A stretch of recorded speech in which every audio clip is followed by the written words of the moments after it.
গ্রীষ্মের আবহের মধ্যে বরফের চাদরে ঢাকল সান্দাকফু এবং ছাঙ্গু। একেই বলে প্রকৃতির খামখেয়ালিপনা। বিশ্ব উষ্ণায়ন শুরু হওয়ায় প্রকৃতির খামখেয়ালিপনা যে আরও বেড়েছে তা তো বলাই বাহুল্য। সবে শুরু হয়েছে গ্রীষ্মকাল, আর এই গ্রীষ্মের শুরুতেই দার্জিলিংয়ের সর্বোচ্চ শৃঙ্গ সান্দাকফু বরফের মোটা চাদরে ঢেকে গিয়েছে। সেখানে রবিবার রাত থেকেই শুরু হয় প্রচণ্ড তুষারপাত, ফলে সকালে সান্দাকফুর বিস্তীর্ণ অঞ্চল শুধু সাদা আর সাদা হয়ে ওঠে। বরফের এই আবহাওয়ায় পর্যটকদের ভিড়ও লক্ষ্য করা যায়। বরফের খবর পেয়ে সমতল থেকেও অনেকে এদিন সান্দাকফুর উদ্দেশ্যে রওনা দেন। অপরদিকে সিকিমের জনপ্রিয় পর্যটন কেন্দ্র ছাঙ্গু লেকেও সোমবার সকালে তুষারপাত হয়। হিমশীতল হওয়ায় জমে ওঠে গোটা এলাকা। লেকের চারপাশে বরফের সাদা আস্তরণ তৈরি হওয়ায় সৌন্দর্যের এক নতুন মাত্রা যোগ হয় সেখানে। বরফের জন্য ছাঙ্গু যাওয়ার গাড়ি চলাচলে কিছুটা সমস্যা হলেও পর্যটকদের উৎসাহে কোনো ভাটা দেখা যায়নি।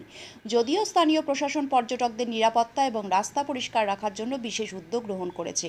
পর্যটকদের পর্যাপ্ত গরম পোশাক পরা এবং প্রয়োজনীয় সতর্কতা মেনে ভ্রমণ করার জন্য পরামর্শ দেওয়া হচ্ছে।